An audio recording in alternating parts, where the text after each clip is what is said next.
without telling anyone. And of course, as you'd expect, then they should report, the numbers should start going down. And they did. They went from 66 to 55. Then what they did was, they kept giving painkiller, but now they told them they're getting painkiller, so nothing changed, but magically the numbers went from 55 to 39.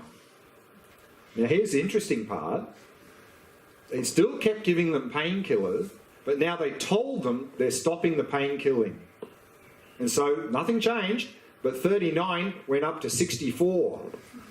So we can see that it was like their aversion that magnified their suffering. And we know that from our own experience. The more aversion, the more suffering. So therefore, if we have some mental affliction or suffering, the first thing we want to do is, of course, not have the aversion. And then often you'll hear, particularly in a Buddhist context, they'll talk about practicing acceptance. But of course, acceptance doesn't mean resignation. Acceptance doesn't mean sit there and do nothing about it. Acceptance simply means, in the present moment, I'm experiencing this. I can either accept that fact, or I can try and deny it or push it away or have aversion. So then, to help practice acceptance, again, we can follow this advice that I think I've already mentioned from Shantideva, the Indian master from the 8th century. He says, if a situation can be remedied, why get upset? Just fix it. And if a situation cannot be remedied, what's the point in getting upset? It doesn't help. It too shall pass. So the first thing we can do is stop the aversion, meaning if there's some suffering, if we can fix it, just fix it. If we can't fix it, it'll pass.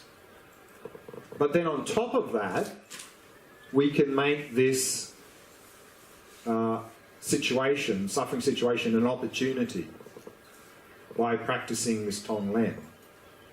And we can do it like, let's say we've got a migraine headache. And let's say from our own experience, even if we take medication, it doesn't really help. You just have to wait for it to pass.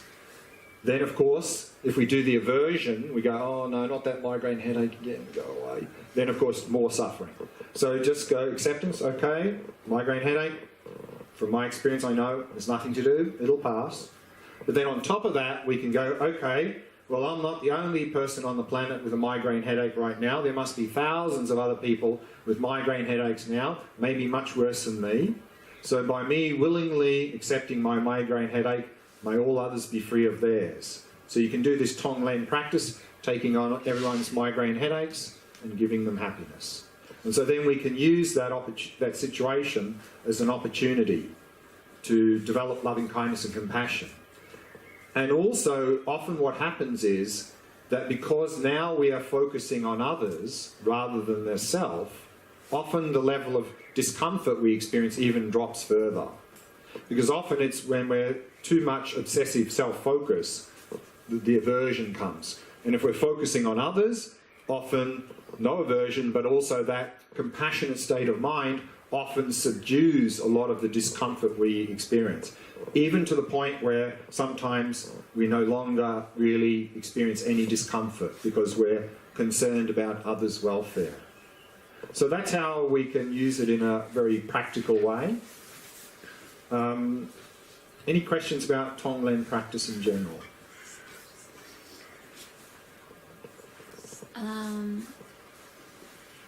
So everyone is suffering. But at various levels, yeah. Everyone I know, and I can imagine. Sure. And then what happens is I tend to analyze them too much in the Tonglen. Analyze them, why they're suffering? Or? I know why people are suffering, Sure. what is their Sure. mental affliction, and Sure. I become like a shrink. Sure. So here, I feel like it's wrong. well, no, I mean, if we can analyse in a constructive way, and then we can see why they're suffering, then maybe we can help them. Because if we don't realise why they're suffering, often it's difficult to help them, So, of course, we don't want to overanalyse and so forth, but you know, if we want to help others, then we need to know how we're going to help them. So first we need to know what the problem is and hopefully try and work out why they're having this problem, and then we can better help them. So I think this is okay. But I need some way to go around the speculating. Speculating. I mean, of course, if it's some mental thing, we can never know for sure what's going on in their mind. But often through their behaviour, we can sort of often make some interpretations, often quite accurate in terms of what's going on in mind. But of course, we can never know exactly what's going on in their mind. And so to appreciate that you know, we just use our, you know, our wisdom and what we see as best we can to try and work out what may be going on with them, and then we try and respond and help. And then, of course, we may, in our response, we may see that, oh, actually, I was mistaken. It's actually not like this, and then we learn from that. I mean, that's all we can do. I mean, of course, we can never be sure if it's a mental thing what's actually going on in their mind, but we can often use various things to help us to better try and understand that.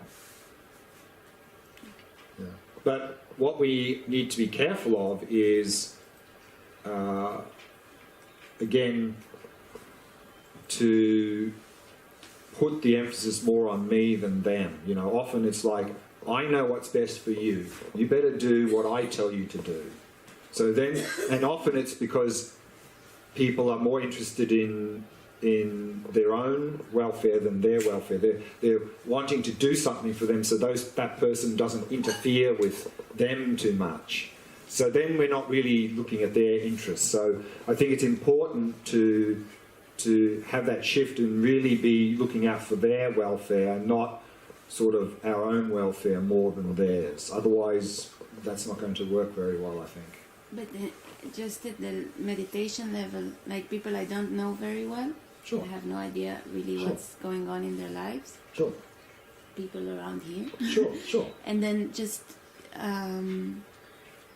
this But I mean, we can shrink type is... Yeah, I well, feel shrink. like We it's- don't have to. I mean, but we can assume that, you know, everyone who's got a physical body probably has some sort of physical ailments from time to time, and that's pretty normal for humans, no? And we can understand that as a normal person, I think most people have some attachment, aversion, craving, and so forth at some level. Yeah.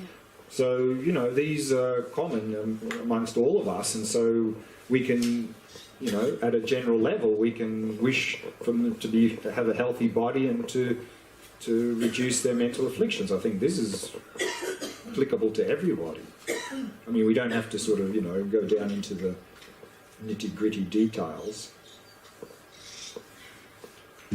Any other questions? Yeah. In the visualization, when you visualize The person? the whole... Oh, the whole process, yeah.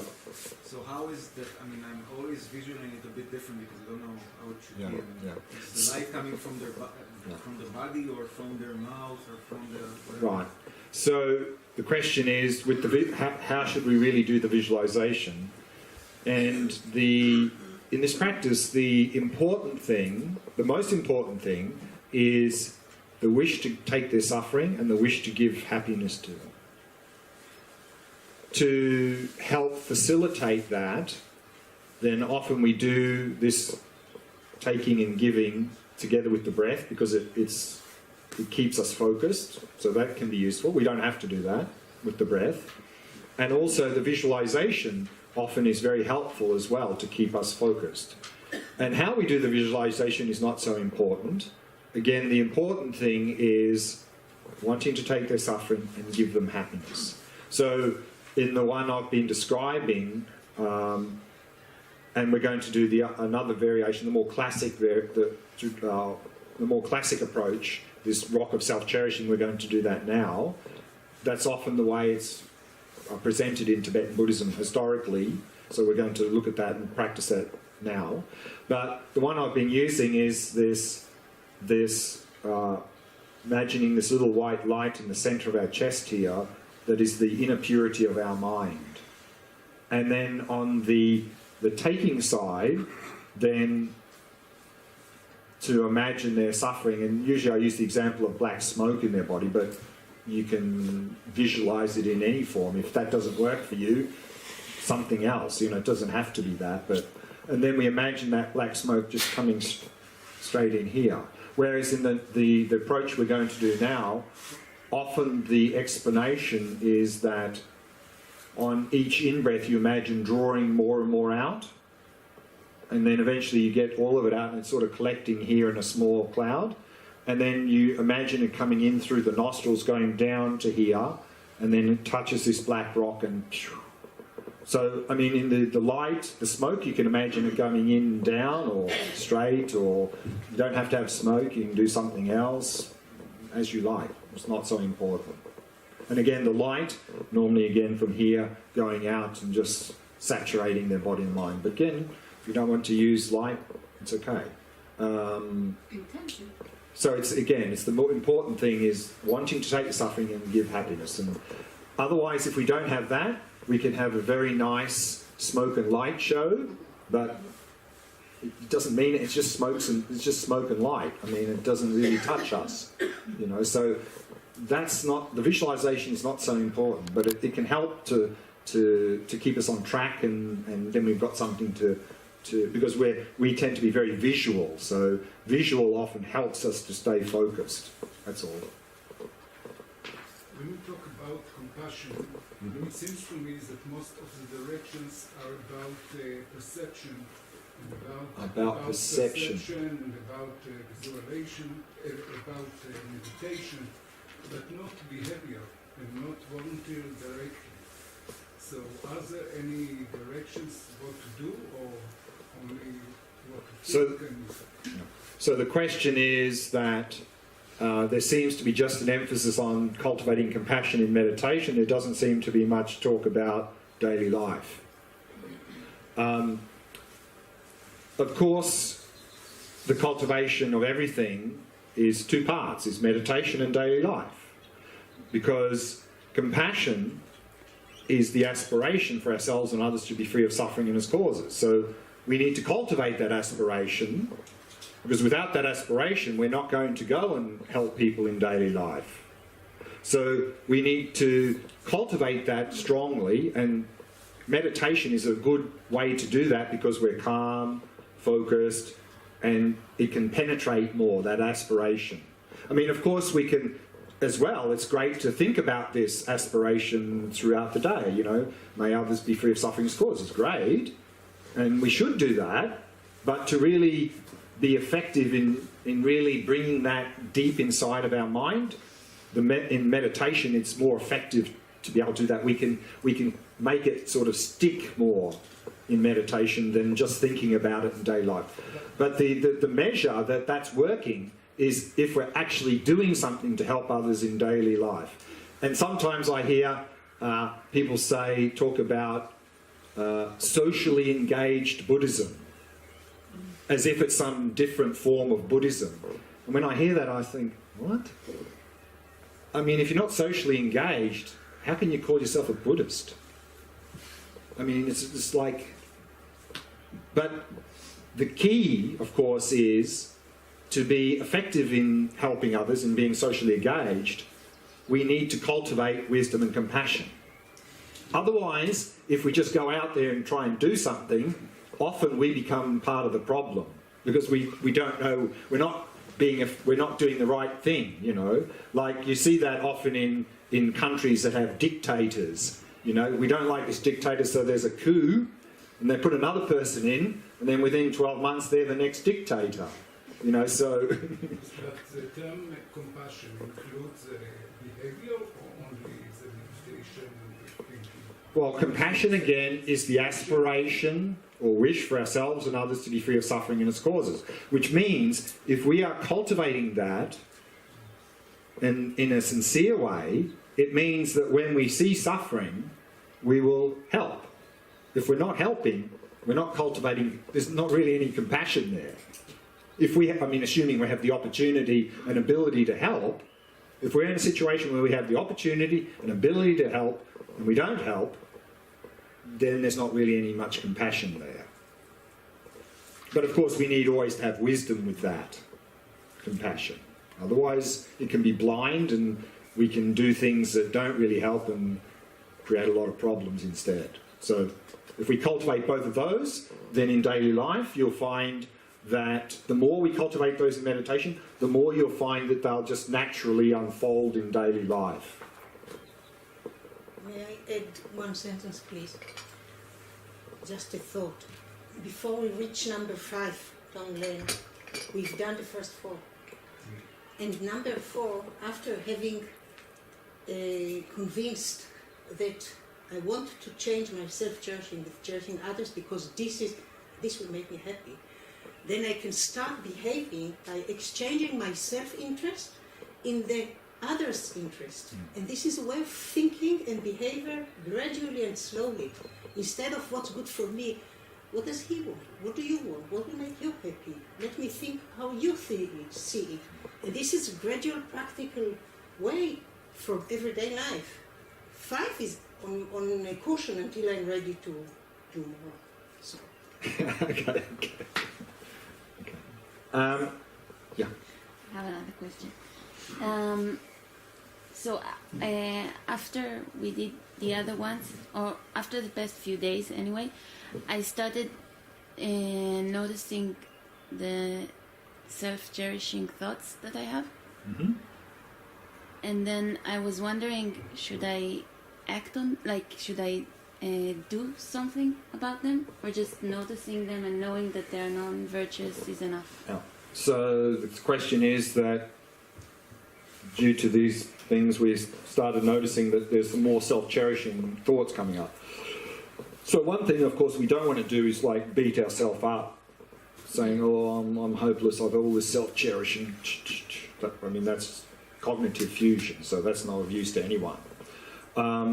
And of course, the first step is to notice them, because if we don't notice them, we just get caught up in it. So simply noticing them can already help us to be free of it.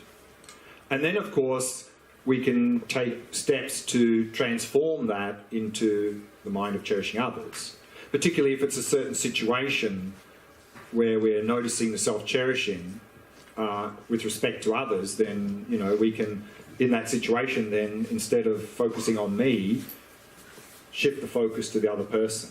You know, what is that other person, how's that seeing the situation? What, you know, as Laura said, what do they want? What do they need? So shift the perspective. So if we can have, because self-cherishing comes from first-person perspective, seeing situations from how does this situation affect me? If we can broaden that to at least second-person perspective, meaning how's that situation affecting them? Or even more, third-person perspective is even better, but at least second-person perspective. So that, making that shift, I think can also then help to reduce the self-cherishing as well. Okay. The second approach to Tonglen, this is the one that's more traditionally taught, historically in Tibetan Buddhism. So we'll do this practice now, just so you become familiar with it. So again, the way it's normally explained is that, again, let's say we imagine someone in front of us with some suffering, and imagine they're suffering in the form of black smoke. Then what we do while we're learning this practice, and again, once we've learnt the practice, we can do the whole practice in one breath. Take the suffering, give happiness. But when we're learning the practice, black smoke in the body, and then using a number of in-breaths, we're taking out more and more smoke, and that gathers in a small cloud in front of our face, so maybe using half a dozen breaths or more. Take it all out, it's there. Then we imagine the selfish, self-cherishing mind as a small black rock in the centre of our chest. And then using one in-breath, imagine the cloud comes in, comes down, touches the black rock, and they're both completely destroyed. Because it's the willingness to take suffering that destroys the self-cherishing mind. And then the second phase is very similar to what we've been doing, imagining your virtues and qualities and so forth in the form of a white light in the centre of our chest, and breathing out the light of loving kindness. So the second half is more or less the same as we've been doing, but the first half is like that. So let's do that practice now, using that approach so you become familiar with it. And then maybe there's a few minutes left at this session for any last questions. Okay, let's do the practice first though.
Setting the body into a state of relaxation, stillness, and vigilance.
Setting the mind in a state of ease and relaxation.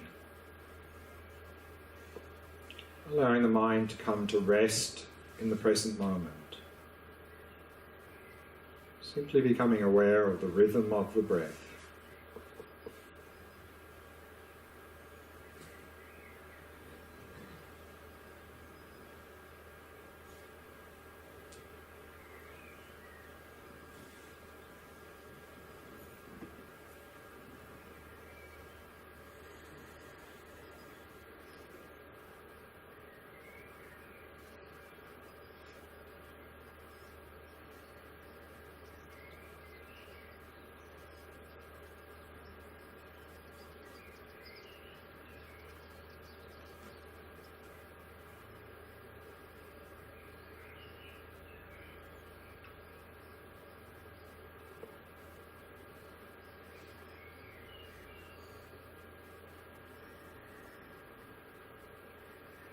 Now in this Tonglen practice, first bring to mind a friend who's currently experiencing some sort of physical or mental problem or suffering. And imagine them very clearly in front of you.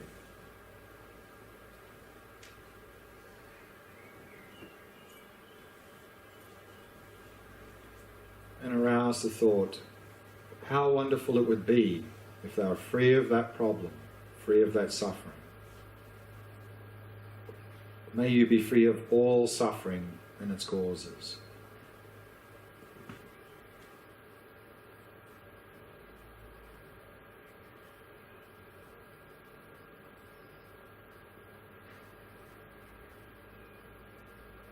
And imagine their problem or suffering in the form of black smoke filling their body.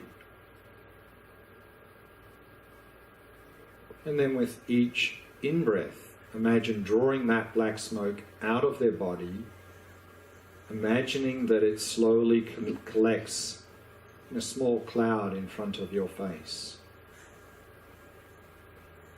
So with each in-breath, breathe in with compassion. imagining the black cloud coming out of their body, breath by breath, collecting in front of your face.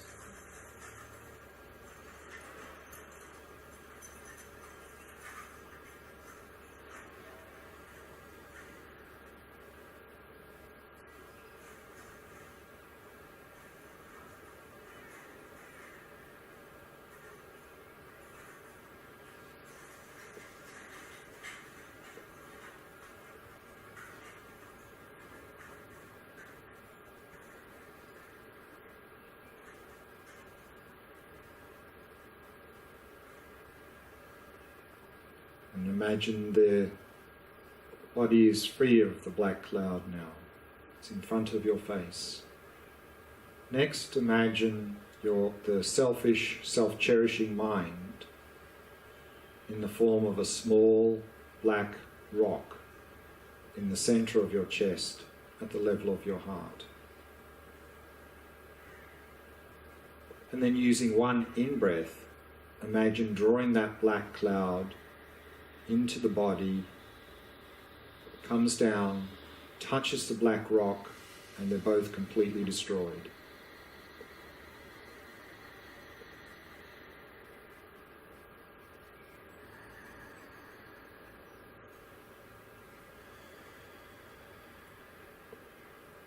And then see now that this person is free of that problem, free of that suffering. And take delight in this.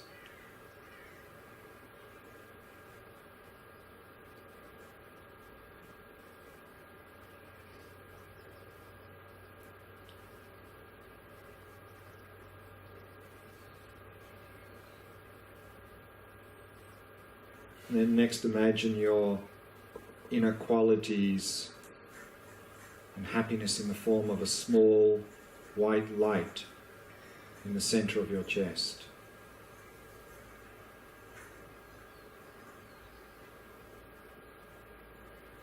And arouse the thought, how wonderful it would be if they had happiness in its causes. May you be truly well and happy.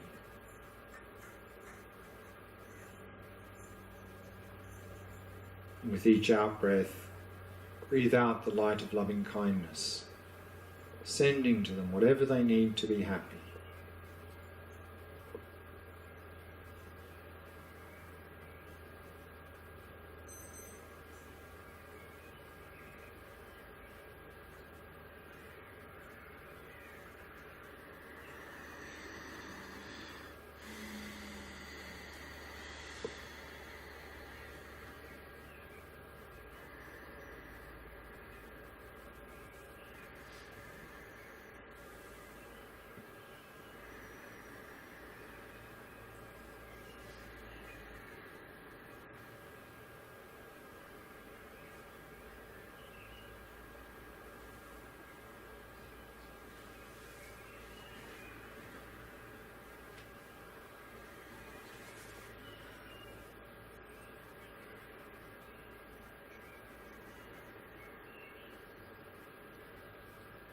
And then imagine they've now found the genuine happiness that they seek.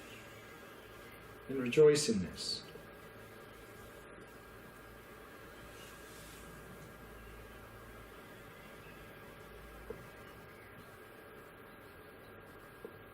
Next, bring to mind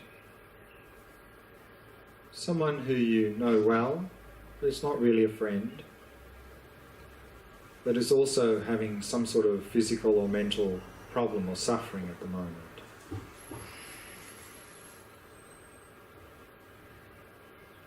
And again, picture them very clearly in front of you.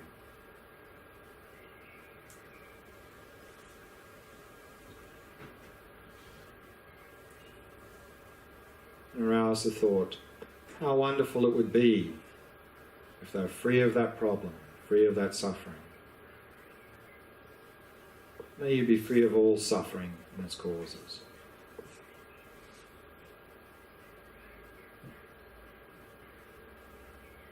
Imagine their suffering in the form of black smoke filling their body.